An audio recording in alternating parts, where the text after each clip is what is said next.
How do you like that? That's the headline in today's Washington Post. And in it, the reporter calls out his colleagues for being too neutral towards Trump, arguing that, quote, journalistic neutrality allegedly forces us to say that the race isn't over until November. But a dispassionate examination of the data, combined with a cold-blooded look at the candidates, the campaigns, and the presidential elections, produces only one possible conclusion. Hillary Clinton will defeat Donald Trump in November. How do you like that for journalism? Howard Kurtz, the host of Media Buzz on the Fox News channel, joins me now. And, Howie, your thoughts? I mean, we know the Washington Post and Donald Trump, well, they don't exactly get along, but, you know, it's one thing to not get along. It's another thing for a reporter to make a statement like this. Well, this column is not by a reporter. It's by veteran political analyst Stu Rothenberg, so he's kind of a professional prognosticator.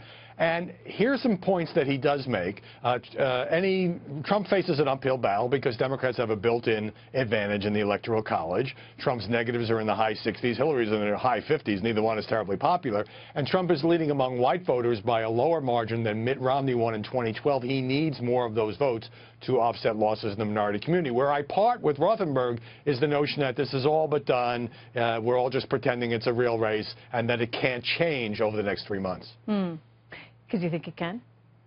I think it absolutely can. I mean, I've covered a lot of campaigns, presidential and otherwise, where there are big swings. Stuff happens in campaigns. Also, we have 3 debates coming up. The first of those in particular I think is going to be really important because if you regard Hillary Clinton as almost the de facto incumbent, she's not the incumbent, but her husband was president. She's President Obama's choice. She's been around forever. Donald Trump is going to stand on that stage, and if he can convince wavering or unsure voters that he has the stature and the ideas to shake things up in Washington and to be commander-in-chief, we could see those polls move very sharply after that late September debate. If we have a live picture of the rally, I'd like to show that to our viewers right now. He's going to be taken to the podium any minute there. You see Rudy Giuliani speaking as part of the introduction.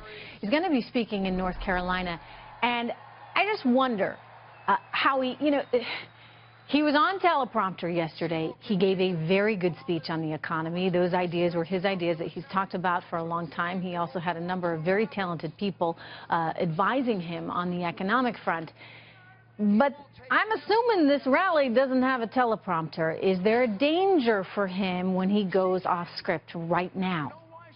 As we have seen in the past, there is always a danger that Donald Trump is going to go off script and start attacking people or bringing up old issues from the past, and that gives the press an opening to write about it. Look, Donald Trump is down in the polls in part because he had a terrible 2 weeks. He made some mistakes. The press has really been piling on. The stories today were some about his economic speech, which, you know, good substantive ideas on taxes and regulations and clarifying the debate against Hillary Clinton's economic ideas. But a lot of the media coverage, and you touched on this early in the show, Trish, having to do with Susan Collins saying she won't vote for him, other GOP people defecting. So there are 2 competing storylines, the politics and the economics. To justify those reports, though, I mean, look, if Susan Collins comes out and says she's not going to support the nominee, that is a story. You got to cover it. Absolutely a story. If 50 national security officials, many of whom worked for Bush, come out and say Donald Trump is too dangerous to president, you've got to cover that too. What I'm saying is Trump wants to turn this conversation to the economy and taxes, but he's in an environment where other stuff is going on. He has not managed to unify the Republican Party, so there are 2 competing storylines, both legitimate, butting heads right now. All right. Thanks, Howie. As always, don't forget, everyone, watch Howie on Media Buzz on the Fox News channel, 11 a.m., 5 p.m. Eastern, every Sunday.